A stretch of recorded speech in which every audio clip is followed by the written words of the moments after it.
नमस्कार दोस्तों मैं हूं हिमांशु अग्रवाल और स्वागत है आपका हमारे यूट्यूब चैनल पर। दोस्तों आज हम बात करने वाले हैं एक ऐसे टॉपिक के, एक इशू के बारे में जो हम सब की पॉकेट, प्राइवेसी और सेफ्टी को बहुत ज़्यादा इफेक्ट करता है। वो है ऑनलाइन फ्रॉड। ठीक है, आपको लगता है कि आप स्मार्ट हो, आपके जैसा स्मार्ट कोई है ही नहीं, आपको स्कैम आपसे के साथ स्कैम कभी हो ही नहीं सकता। दोस्तों स्कैमर का बिजनेस ही यही है कि स्मार्ट लोगों को स्मार्टली तरीके से उल्लू बनाना, उनको बेवकूफ़ बनाना। ठीक है, उनका बिजनेस है ये। आज इंडिया में हर 5 सेकंड्स के अंदर, हर 5 सेकंड के अंदर एक ऑनलाइन फ्रॉड होता है।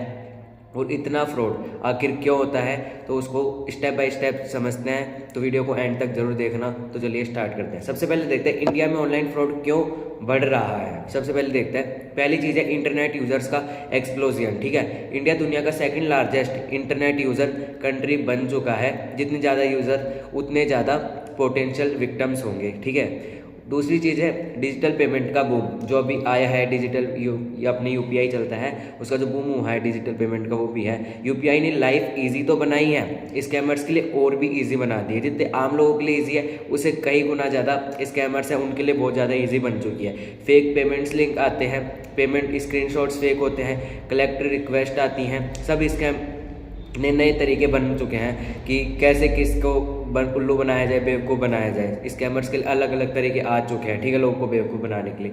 तीसरी चीज़ है लोग टेक्नोलॉजी यूज़ करते हैं, उसको समझते नहीं है। जैसे कि ओटीपी क्या होता है, बस ये देना जानते हैं कि ओटीपी अपने किसी को शेयर करना है। ये नहीं जानते कि उससे क्या स्कैम हो सकता है अपने साथ। केवाईसी ऑनलाइन होती भी है या नहीं होती, ये भी नहीं जानते।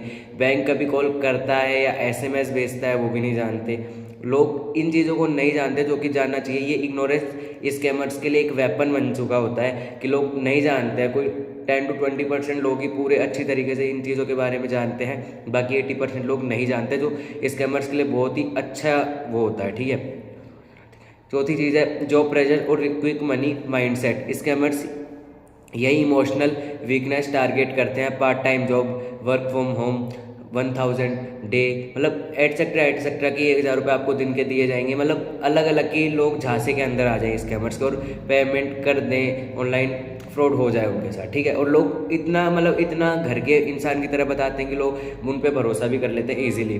फिफ्थ चीज़ है lack of cyber awareness and cyber police infrastructure. क्या है वो भी देखते हैं। शिकायत तो लोग कर देते हैं, लेकिन इन्वेस्टिगेशन बहुत ही ज़्यादा स्लो है। मतलब किसी के साथ ऑनलाइन फ्रॉड हो गया, ठीक है, मान लीजिए उससे 5 घंटे पहले उसके साथ फ्रॉड हुआ है और उससे 5 घंटे बाद शिकायत भी कर दी, ठीक है, साइबर क्राइम के अंदर, लेकिन उसकी जब इन्वेस्टिगेशन होती है तो बहुत ज़्यादा स्लो है और उसको पकड़ पाना भी एक मुश्किल टास्क होता है पुलिस के लिए। ठीक है, तो वो भी इन्वेस्टिगेशन बहुत ज़्यादा स्लो है। इस वजह से भी जो साइबर क्राइम करते हैं जो लोग, वो बच निकलते हैं। फ्रॉडर्स क्या होता है, दूसरे स्टेट में होता है, पकड़ना बहुत ज़्यादा मुश्किल होता है। जैसे हरियाणा पुलिस या दिल्ली के अंदर हुआ है और स्कैमर कहीं यूपी से कर रहा है या गुजरात से कर रहा है, तो उसको पकड़ना उस स्टेट की पुलिस के लिए काफ़ी ज़्यादा दिक्कत वाला हो जाता है। और फिर आजकल पुलिस भी काम थोड़ा स्लो ही करती है, इन्वेस्टिगेशन बहुत ज़्यादा स्लो रहती है। अब देखते हैं कि कैसे कैसे फ्रॉड हो रहा है। पहली चीज़ है यूपीआई या पेमेंट स्कैम। ठीक है, फेक पेमेंट लिंक होती हैं, क्लिक करते ही बैंक अकाउंट खाली हो जाता है, बिल्कुल ब्लैंक हो जाता है। फेक रिफंड मनी डेबिट हो जाती है आप लोगों की। ठीक है, सेकंड चीज़ है ओटीपी या केवाईसी स्कैम भी बहुत ज़्यादा चल रहा है। सर आपका सिम कार्ड बंद हो जाएगा, योर केवाईसी एक्सपायरिंग होने वाली है। पीपल पैनिक हो जाते हैं, उनको टेंशन हो जाती है और ओटीपी दे देते हैं फटाफट से।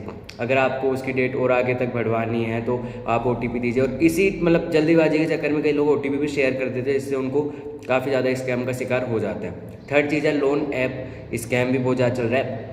Fake apps interest 300%, gallery access मिलते ही ब्लैकमेल करने लग जाते हैं वो लोग। ठीक है, क्योंकि आजकल लोगों को लोन की बहुत ज़्यादा रिक्वायरमेंट रहती है और लोग अलग अलग लोन के ऐप्स डाउनलोड कर लेते हैं किसी भी लिंक से, तो काफ़ी ज़्यादा फ्रॉड टाइप हो जाता है। फोर्थ चीज़ है जॉब का स्कैम। ठीक है, अमेजोन पार्सल पैकिंग जॉब, पहले डिपॉजिट कर लो, बाद में आपका ब्लॉक हो जाएगा। ये भी बहुत ज़्यादा चीज़ें चलती हैं। फिर आता है डेटिंग ऐप स्कैम, जो एक हनी ट्रैप। ठीक है, फेक प्रोफाइल्स होती हैं, उसके अंदर इमोशनल बॉन्डिंग होती है और देन एक्सटोर्शन। ठीक है, बहुत ज़्यादा दिक्कत वाली चीज़ें होती हैं। सिक्स्थ है पार्सल कस्टमर स्कैम। ठीक है, पार्सल में इलीगल आइटम मिला है, पीपल पे आउट ऑफ फियर, उसको डर के मारे उसका पे आउट करना पड़ता है। ठीक है, फिर देखते हैं स्कैम का बिजनेस मॉडल क्या है। ये लोग कोई छोटे थीफ नहीं होते, बहुत बड़े तरीके से चलता है। ये पूरा कॉल सेंटर स्टाइल ऑपरेशन चलता है इनका। बहुत लोगों की टीम होती है, ऐसे नहीं है एक दो बंदा इसको ऑपरेट करता है, बहुत लोगों की टीम होती है और अलग अलग स्टेट से, इफ़ की इंटरनेशनल लेवल से भी बहुत ज़्यादा स्कैमर्स स्कैम होता है। ठीक है, पहली टीम नंबर कलेक्ट करती है लोगों के, किन किन को फ़ोन करने हैं। दूसरी टीम करती है कॉल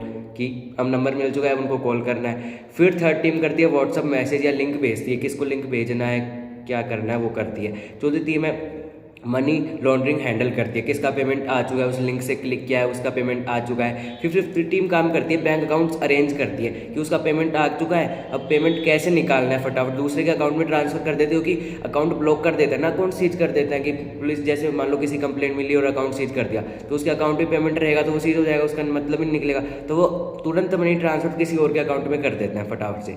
ये $1 बिलियन इलीगल इंडस्ट्री बन चुकी है जो काफ़ी बड़े लेवल पर चलती है। ठीक है, पुलिस के लिए भी इनको पकड़ पाना एक काफ़ी मुश्किल चैलेंज होता है, क्योंकि पुलिस के पास भी इतने इक्विपमेंट नहीं है और आजकल फिर पुलिस भी थोड़ा अच्छे से काम नहीं कर पा रही है। ठीक है, फिर देखते हैं गवर्नमेंट पुलिस क्या कर रही है अभी तक। ठीक है, क्योंकि गवर्नमेंट ने काफ़ी ऐसे रूल्स निकाले हैं, लॉ निकाले हैं जिससे साइबर क्राइम थोड़ा कम हो, लोगों को अवेयर किया जा रहा है कि कम हो थोड़ा।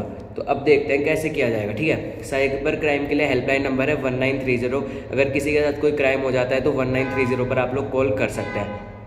नेशनल साइबर क्राइम पोर्टल है। ठीक है, फेक लोन ऐप्स भी है जिनको बैन कर दिया गया है बिल्कुल। स्पैम कॉल मॉनिटरिंग करवाई जा रही है और डिजिटल फ्रॉड अवेयरनेस के लिए कैंपेनिंग भी करवाई जा रही है गवर्नमेंट द्वारा, लेकिन अवेयरनेस स्टिल बहुत ज़्यादा लो है। क्रिमिनल टेक्नोलॉजी का यूज़ हमसे 10 स्टेप्स अहेड कर लेते हैं, मतलब जहाँ गवर्नमेंट की सोच है क्रिमिनल की सोच उससे 10 गुना आगे तक चलती है। ठीक है, तो इस चीज़ का आपको अच्छे तरीके से भली बात ज्ञात होना चाहिए, ध्यान होना चाहिए। अब देखते हैं कि आप अपने आप को कैसे बचाएं, कैसे अपने आप को सिक्योर कर सकते हैं। किसी अननोन लिंक पे क्लिक मत करो, कभी मत करो। KYC कभी फ़ोन से नहीं होती है, आप लोगों की ये भी मैं आपको बता दूँ। OTP किसी को भी शेयर नहीं करना चाहिए। ठीक है, स्क्रीनशॉट पेमेंट प्रूफ नहीं होती कि अभी कभी किसी को आप मतलब पेमेंट कोई आपके पास कर रहा है और उसने आपका स्क्रीनशॉट भेज दिया कि हाँ मैंने पेमेंट कर दिया, तो कभी प्रूफ नहीं, क्योंकि फेक पेमेंट के भी काफ़ी ज़्यादा ऐप्स आते हैं जो कि फेक स्क्रीनशॉट भी दिखा देते हैं। लोन ऐप सिर्फ RBI रजिस्टर्ड यूज़ करो, जो भी आप लोन ऐप यूज़ करते हो वो RBI रजिस्टर्ड होने चाहिए, उनका यूज़ करो। बैंकिंग काम सिर्फ ऑफिशियल वेबसाइट या ऐप से ही करो, जिस भी बैंक का काम करो या बैंकिंग का उसके ऑफिशियल वेबसाइट या ऐप से ही करनी चाहिए, वो बहुत ज़्यादा सेफ होता है। हर चीज़ डाउट के साथ चेक करनी चाहिए, पहले चेक कर लो कि ये मैं जो चीज़ कर रहा हूँ वो सेफ़ है या नहीं है, तो आप काफ़ी ज़्यादा इस क्राइम से बच सकते हो। तो दोस्तों ऑनलाइन फ्रॉड तभी रुकेगा जब हम स्मार्ट बनेंगे, हर चीज़ का स्मार्ट वे में यूज़ करना सीखेंगे। टेक्नोलॉजी यूज़ करना अच्छी बात है, बहुत अच्छी बात है, पर बिना टेक्नोलॉजी की उसे करना और भी ज़्यादा डेंजरस है। जितनी अच्छी बात है उतनी उसकी दुख की बात भी, गलत भी है बहुत ज़्यादा। ठीक है, अगर आप चाहते हैं कि और लोग भी सेफ हों, किसी के साथ भी ऐसा फ्रॉड ना हो, तो इस वीडियो को ज़्यादा से ज़्यादा शेयर करें अपने दोस्तों के साथ, अपने फैमिली मेम्बर्स के साथ, या जिसको भी आप जानते हो उनके साथ ज़रूर शेयर करें। और वीडियो अच्छा लगा हो तो लाइक करना, शेयर करना और कमेंट में बताना कि आपके साथ कभी फ्रॉड हुआ है और आप इसके बाद ज़्यादा अवेयर हुए या नहीं हुए। तो मैं हिमांशु मिलता हूँ अगली वीडियो में, तब तक के लिए जय हिंद, जय भारत, नमस्कार।